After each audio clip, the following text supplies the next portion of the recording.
Bonjour, bienvenue sur Open Box TV, l'émission de géopolitique d'Alain Juillet. Et un grand merci à ceux qui nous soutiennent sur Tipeee pour nous aider à maintenir cette ligne éditoriale indépendante et à maintenir cette qualité de production d'un certain nombre d'émissions que vous voyez tous les vendredis à 17h sur YouTube. Alain Juillet, bonjour. Bonjour Claude. Alors une émission sur un sujet qu'on n'a jamais abordé mais qui est toujours en filigrane finalement sur les dossiers dont on parle. Il y a un sujet de démographie où la démographie a toujours été peut-être même le pilier de la puissance des États et des nations. Et là, vous avez invité un expert en la matière. Absolument. Et je vous laisse développer ce sujet passionnant. Merci Claude. Et bonjour à tous. Alors, aujourd'hui, nous avons invité Julien Darmon, qui est professeur à Sciences Po, professeur à HEC, et qui a fait un livre très intéressant qui est paru récemment, qui traite d'un sujet majeur, qui est celui de la démographie. Et j'ai pensé que ça pourrait vous intéresser, alors que on voit tous les jours l'importance de la démographie dans la plupart des problèmes mondiaux et de l'analyse à moyen et long terme de ce qui est en train de se passer au niveau mondial. Alors, Julien Darmon, bonjour. Bonjour. Merci d'avoir accepté de nous partager ce moment avec nous pour parler de démographie. Et alors, compte tenu de ce que je disais, comment on peut définir la démographie ? C'est tout simple, mais c'est deux choses. La démographie, c'est une science sociale, c'est la science des populations, et c'est une science très chiffrée. Combien sommes-nous? Combien étions-nous? Combien pourrions-nous être? C'est donc une science sociale, mais c'est aussi l'objet de cette science sociale. C'est-à-dire que c'est la population elle-même. Voici en deux mots dit ce qu'est la démographie. Quelles sont les grandes composantes de la démographie? Quels sont les grands sujets qui font des controverses académiques et des controverses politiques? C'est les sujets de natalité, fécondité, c'est les sujets de vieillissement, d'allongement de l'espérance de vie, et ce sont les sujets migratoires. Dit d'une autre façon, ce sont les sujets de solde naturel. Est-ce que dans un territoire, une ville, un département, un pays, une zone géographique, il y a plus de naissances que de décès, ou l'inverse, on baptise le solde naturel. Le deuxième élément, c'est le solde migratoire. Est-ce qu'il y a plus de personnes qui s'en vont de ce territoire que de personnes qui y pénètrent, ou l'inverse? Voilà, je vous ai fait un cours de démographie très synthétique. Pour reprendre ce que vous disiez, naissance et mort, cycle des individuels de l'humanité, le monde a connu une croissance qui continue, du moins au XXIe siècle, tout le monde annonce encore une continuation de la croissance démographique, le solde de naissance par rapport à décès. Mais par contre, ce qu'on voit, c'est qu'il y a une évolution selon les continents, en définitive. Parce que nous, les Occidentaux, les Européens qui avons connu de belles époques, actuellement, on souffre un peu. Donc, il y a une évolution générale. Alors, on peut parler du monde dans sa globalité, et ensuite, c'est vrai, de la diversité du monde. Le monde dans sa globalité, nous sommes aujourd'hui, selon les données des Nations Unies, un peu plus, où nous serions, on peut mettre des conditionnels, parce que ça n'est pas une science exacte, mais les ordres de grandeur tiennent parfaitement debout, et si on peut se bagarrer sur des virgules, les ordres de grandeur tiennent debout, donc nous sommes 8 milliards sur Terre. Projetés à l'horizon 2100, nous pourrions atteindre 10 milliards sur Terre. Il y a des bagarres pour expliquer qu'en fonction des hypothèses que l'on prend, nous atteignerions plutôt un sommet dans la taille de l'humanité vers 2080. La population redescendrait ensuite. Mais ce qui est très important, c'est vrai, c'est que la population mondiale a copieusement augmenté. Deuxième élément que vous amenez, pas du tout évolué de la même façon selon les continents. L'Europe dominait démographiquement le monde. Aujourd'hui, l'Europe connaît ce que certains baptisent, et je trouve que l'expression est jolie, forme d'hiver démographique. Il faut avoir à l'esprit que même dans l'Europe, au sens de l'Union européenne, nous avons de nombreux pays qui sont en voie de dépopulation, qui perdent un nombre conséquent d'habitants. Je pense à la Pologne, je pense à l'Espagne, je pense au Portugal. L'Asie également connaît une dépopulation très marquée dans les pays très riches de l'Asie, la Corée du Sud, le Japon, qui sont les pays où les taux de fécondité, c'est-à-dire le rapport entre le nombre de femmes, entre le nombre d'enfants et les femmes, est inférieur à 1 et qui sont en voie de dépopulation rapide. Le chiffre chinois en général, pas au sens de renseignement, mais la donnée chinoise a toujours une dimension politique marquée. Bien C'est-à-dire sûr. qu'en 2023, ils ont commencé à indiquer que leur population baissait. Ils ont également claironné qu'il n'y avait plus de pauvres en Chine. Ceci peut se discuter. Mais je continue à vous répondre sur la diversité mondiale. Et vous avez un continent qui est le continent de l'avenir démographique, qui est le continent de la jeunesse. Vous avez nombre de pays où l'âge moyen est très inférieur à 18 ans. C'est l'Afrique. L'Afrique dont on pense qu'il pourrait, le continent, voir sa population doubler d'ici 2050 ou 2060. Alors tout ceci fait des tensions de population qui retentissent sur des tensions économiques et des tensions géopolitiques qui sont vos sujets. Oui. Ils étaient à 750, ils sont à 1,4 milliard et en annonce, vous annoncez presque le double, Oui. 80% plus. Voilà, plutôt une unité de 1 milliard. Sur les grands pays, parce qu'il y a un pays qui brille, c'est la France, mais enfin, nous ne sommes que moins de 70 millions. Vu de citer le chiffre de 1,4 milliard, c'est très bon le chiffre de 1,4 milliard, parce que c'est à peu près la taille de la population chinoise, c'est à peu près la taille de la population indienne, sachant que la population indienne est en croissance. Et la population indienne est supérieure à la population chinoise à quelques centaines de millions de personnes près. Dans l'Afrique, si on veut les grands ordres de grandeur, c'est plutôt de l'ordre de 1 milliard de personnes. 1 milliard actuellement. À multiplier par 2, voilà, dans quelques dizaines d'années. Est-ce qu'on peut continuer le tour du monde et parler d'un autre continent, l'Amérique latine, comment elle se situe? Elle se situe plutôt dans une forme d'européanisation et de baisse de sa population. Les États-Unis, eux, ont encore, et même en prévision pour plusieurs décennies, une démographie plus allante. Il y a une chose sur les États-Unis, mais je me souviens qui m'avait frappé, c'était qu'il y a bien sûr, il y a l'immigration, il y a beaucoup de choses qui jouent, mais on me disait aussi que c'est parce qu'aux États-Unis, les évangélistes sont très importants comme religion, la religion protestante, évangélistes, ils sont très importants. Or, les évangélistes poussent à ce qu'on fasse des enfants, ça fait partie de la mission sur Terre. Oui, il y a le grand sujet croisser et multiplier du côté biblique. Du côté biblique. Je pense que les corrélations simples entre les évolutions démographiques et une variable, ça fonctionne en réalité peu. Si on prend la chrétienté, plus largement, j'ai cité moi la Pologne, l'Espagne et le Portugal. Ils sont dans des situations très préoccupantes. C'est un terme diplomatique. Quand on dit très préoccupant, ce sont des pays qui perdent de la population et qui vont potentiellement perdre des millions de personnes dans les 10, 20, 30 ans qui viennent. Pourtant, ce sont des pays très catholiques. Mais alors, la Chine, c'est très compliqué parce que la Chine, pendant 50 ans, il y a eu une règle des un enfant par couple. Il y a 5-6 ans, le Parti communiste chinois a dit maintenant vous pouvez faire 2 enfants par foyer, par couple, mais finalement un enfant ça coûte cher, les études, et puis alors c'est l'enfant roi. Est-ce que cet enfant, ce deuxième enfant, la politique du Parti communiste chinois a poussé les couples chinois à faire 2 enfants ou finalement c'est restreint et d'où peut-être ce problème dans les années à venir? Il est vrai que très longtemps, la politique qui a prévalu, c'était l'enfant unique. Et il faut soutenir que c'est une politique très efficace. Et avoir à l'esprit que ce sont les politiques restrictives à l'égard de la fécondité qui fonctionnent. Symétriquement, les politiques incitatives fonctionnent très mal. Et le cas chinois est exemplaire. Ils ont réussi à faire considérablement baisser la fécondité. Et depuis quelques années, ils ont d'abord assoupli la politique de l'enfant unique. Et puis deuxième chose, maintenant, ils soutiennent la politique de croisser et multiplier, même si ce n'est pas leur religion. Et ils n'y arrivent pas. Le comportement de fécondité, à prendre principalement les femmes, mais il y a à la fois un sujet féminin et un sujet conjugal, ne change pas, pour des raisons que vous avez pu évoquer, qui est celui du coût de l'éducation, pour également le sujet du statut des hommes et des femmes, les femmes aspirant à une égalité plus complète. C'est valable globalement avec les hommes, qu'il s'agisse de la sphère professionnelle ou de la sphère domestique. En tout état de cause, la leçon générale du cas chinois est très simple, c'est que les politiques qui restreignent la fécondité, généralement teintées d'un interventionnisme parfois dictatorial, fonctionnent. Mais même si vous restez tout aussi interventionniste et même tout aussi dictatorial pour tenter de faire des enfants, ça ne marche pas. Alors on le voit aussi, alors je voyais la Russie récemment, je disais des chiffres, qui est aussi en décroissance démographique, et où Poutine a fait une politique incitative pour avoir plus... Et ça ne marche pas. Dans le cas russe, en effet, c'est un pays dont les chiffres sont tout aussi politiques. En tout cas, il y a une dimension politique aux chiffres, un peu comme en Chine.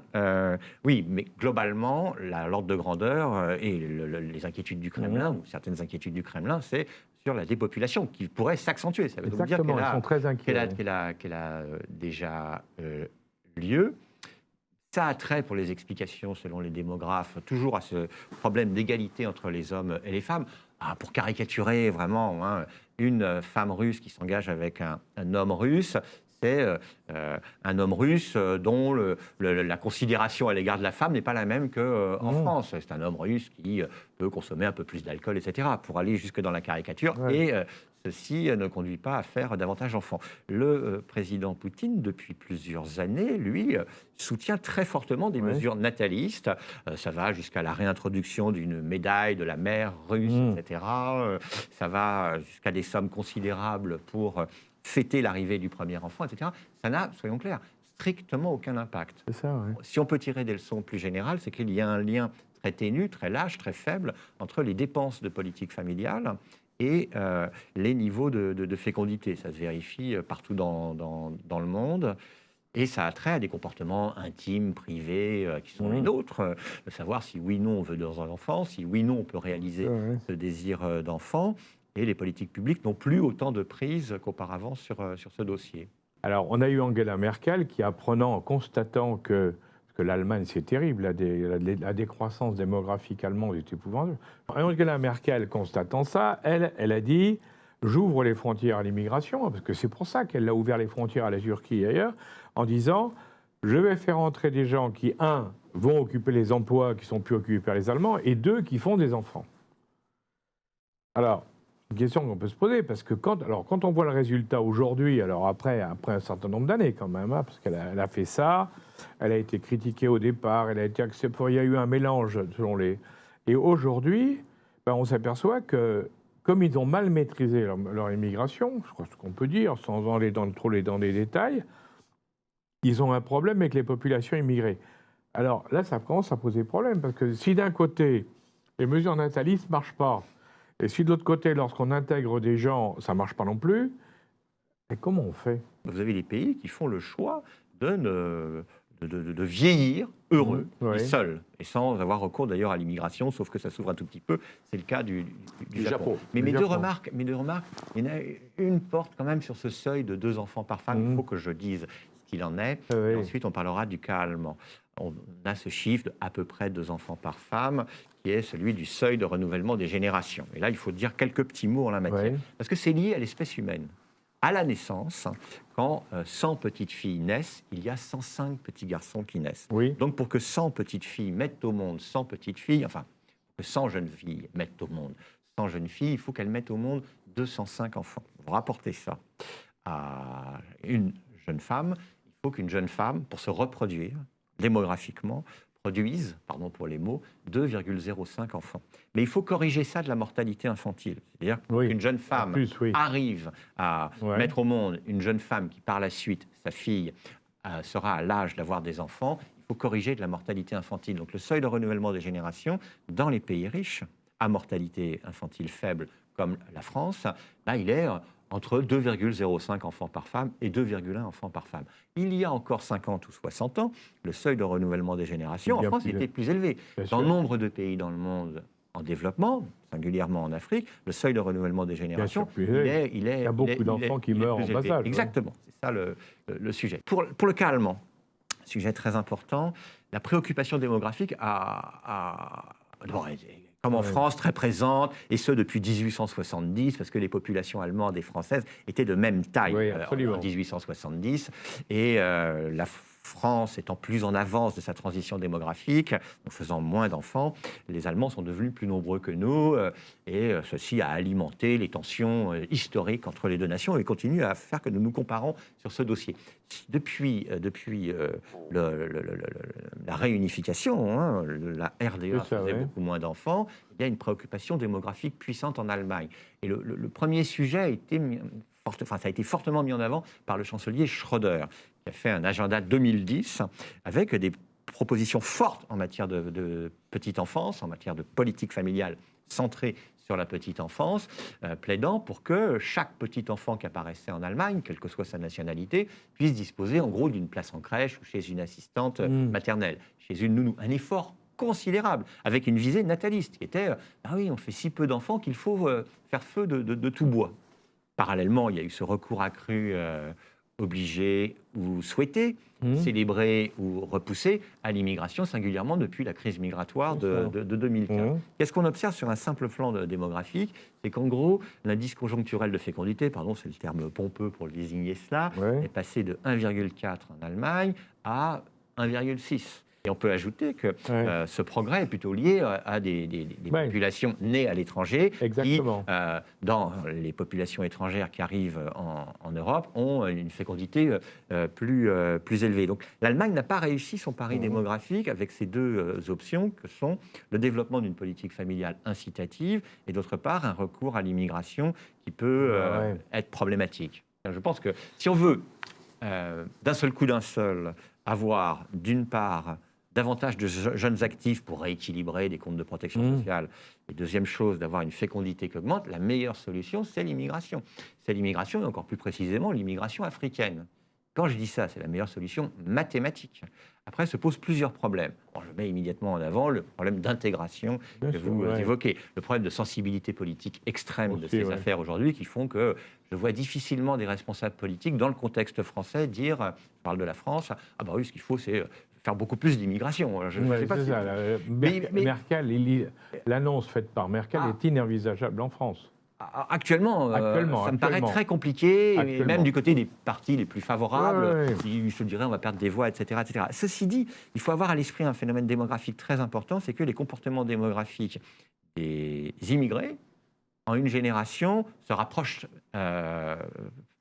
presque s'égalisent avec les comportements démographiques locaux. Donc, ça n'est pas la solution de long terme, si tant est qu'il y ait une solution.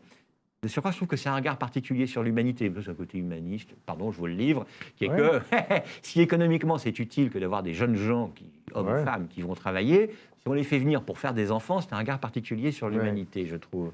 Donc je suis plutôt, moi, sur l'immigration, même si mathématiquement, même si l'OCDE, qui est une institution sérieuse, plaide pour ouvrir les vannes de l'immigration, je ne pense pas que dans les contextes européens ou français, enfin européens en général, allemands en particulier, en France singulièrement, ce soit la voie royale. On a parlé de l'Allemagne, on a parlé du Japon, et vous avez parlé de Schröder qui avait fait une politique nataliste, familiale.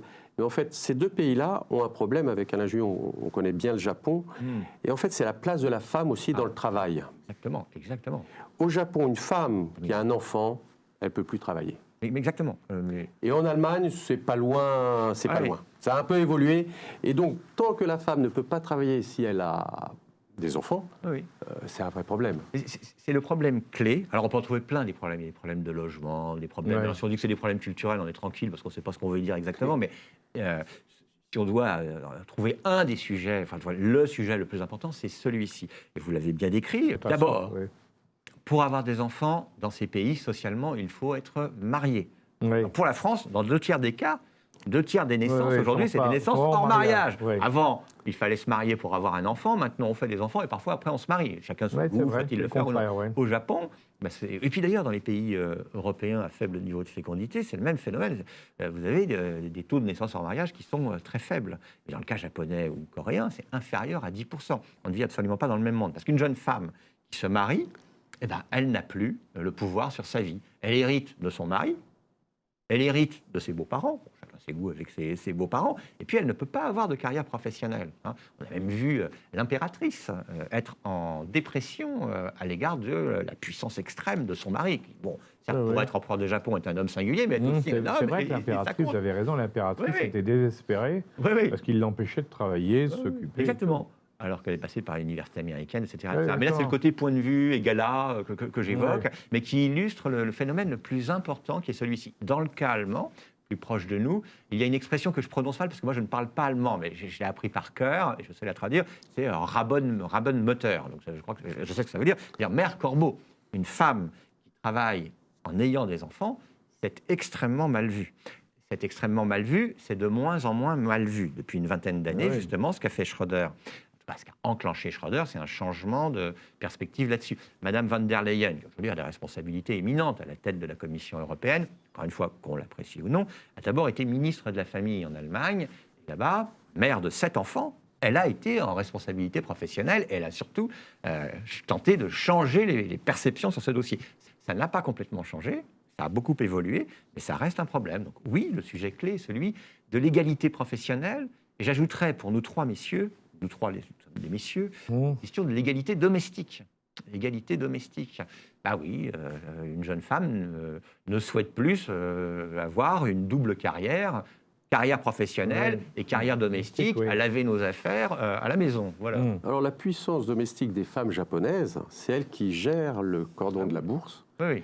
Et les fonds américains parlent aux ménagères japonaises.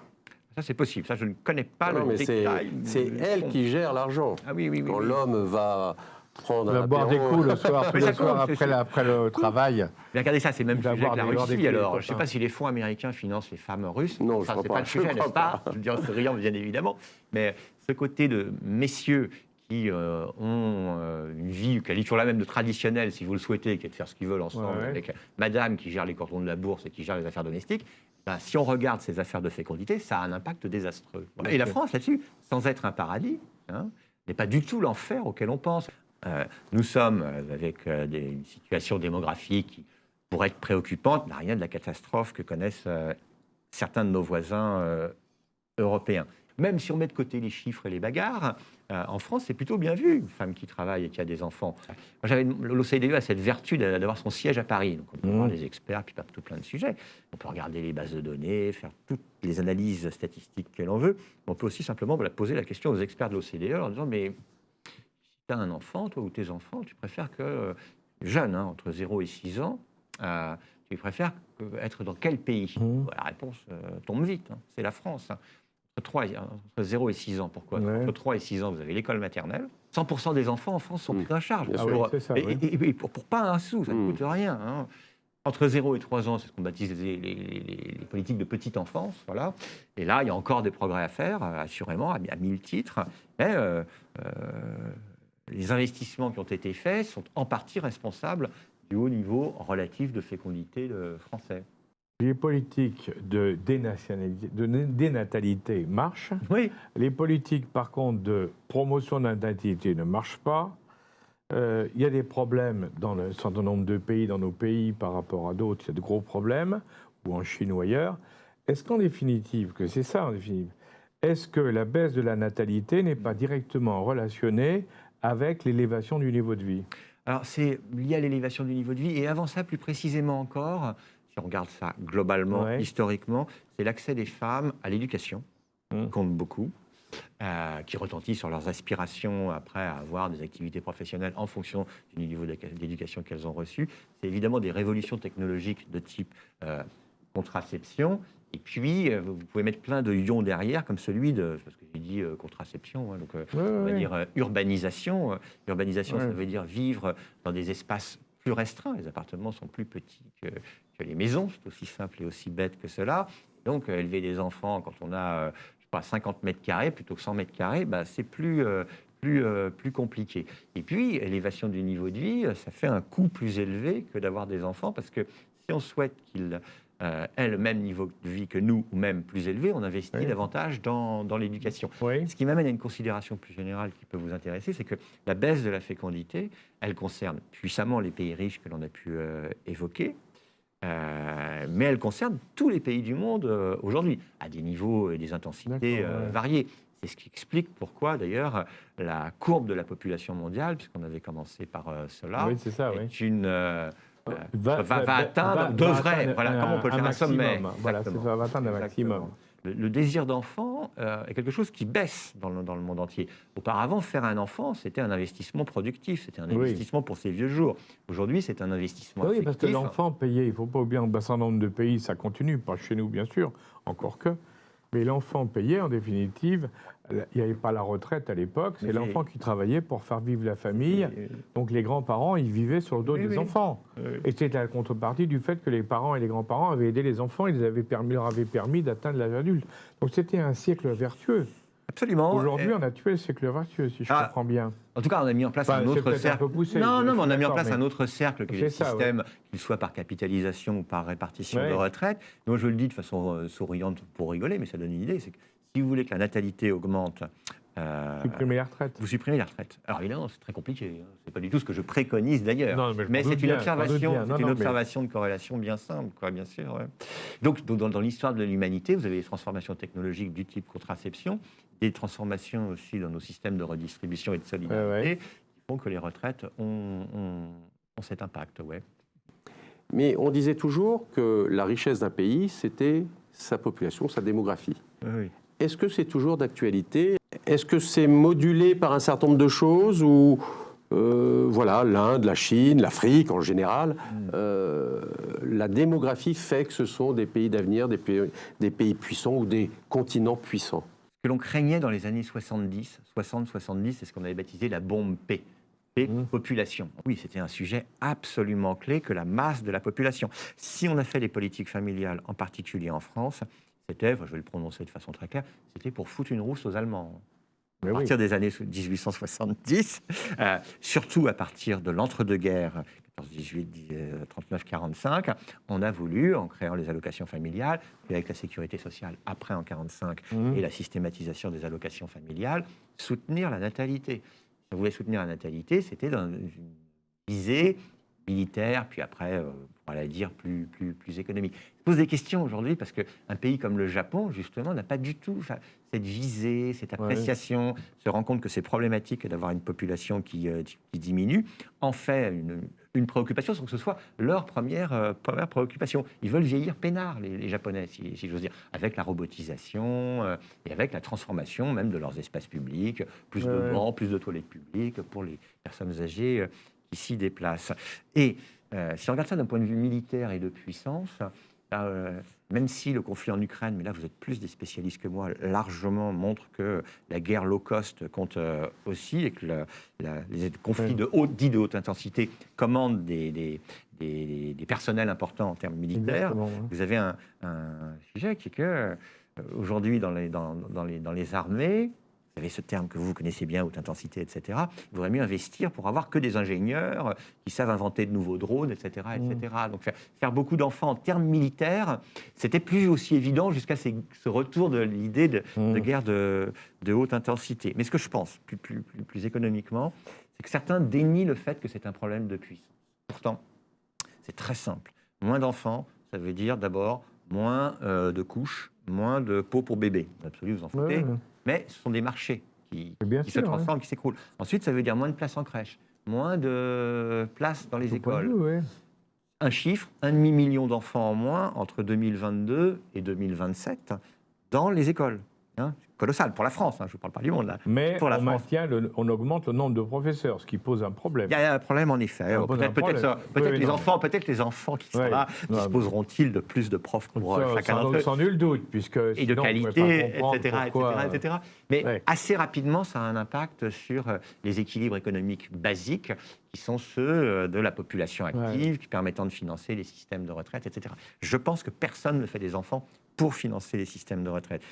Mais dans les grands modèles et les grands équilibres que l'on s'est donnés avec de la socialisation des risques très importante, avec un modèle social très généreux, oui, c'est un coût majeur, c'est un problème absolument majeur. Voilà. Alors souvent on parle de l'Afrique et de la croissance du continent africain à 3-4%, 5% par an. Est-ce que l'Afrique se développe réellement économiquement parlant ou c'est juste mécanique par rapport à la démographie qui se développe? C'est lié au progrès, à la productivité, à la capacité de l'économie à absorber ces populations. Ça pose des problèmes importants en Afrique, ça pose des problèmes importants en Chine, là où c'est le mieux documenté en Inde, où vous avez un chômage des jeunes qui peut être très préoccupant en termes par la suite même de tensions guerrières. Sur le côté africain, le sujet c'est la croissance économique africaine. Sera-t-elle suffisante pour permettre aux jeunes générations de trouver d'une part du boulot, et surtout d'autre part du boulot et un mode de vie qui leur soit agréable. Aujourd'hui, ils ont financé le développement, la formation des enfants, la nourriture des enfants, l'éducation, et ça coûte beaucoup d'argent. Les dépenses dans l'enfance et dans l'éducation sont vues comme des investissements. C'est très joliment raconté dans une jolie table de 3 personnes ici. Le sujet, c'est est-ce qu'on a les infrastructures, les moyens humains pour les faire fonctionner. Oui, je pense que pour beaucoup de nos auditeurs, pour vous, mes chers auditeurs, je pense que c'est on vient de vous donner un coup de projecteur sur un domaine peu connu. La démographie, personne n'en parle. Hein. Regardez les journaux, regardez les émissions, on n'en parle pas assez. Alors que c'est un problème fondamental. Et on voit que c'est un problème qui est extrêmement compliqué parce que les solutions soi-disant géniales que certains nous annoncent, quand on écoute bien notre expert, et merci encore d'être là aujourd'hui, on voit que ce n'est pas si simple que ça et que les résultats sont beaucoup plus compliqués qu'on ne le croit. Donc je pense que c'est un énorme problème dont il faut qu'on s'imprègne, qu'il faut qu'on comprenne, et sur lequel il n'y a pas de solution toute faite, et qu'en définitive, on voit bien qu'il va falloir, par contre, intégrer dans les réflexions politiques, dans les réflexions des États, en particulier en Europe, parce que ça va devenir un problème de plus en plus important pour les années à venir, je crois que c'est ce qu'on peut dire, sans risque.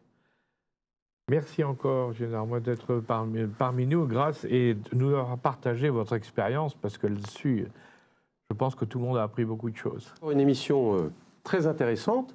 Merci d'écouter Open Box TV, de regarder Open Box TV. Et finalement, vous ne le savez pas, mais on a un auditoire très jeune.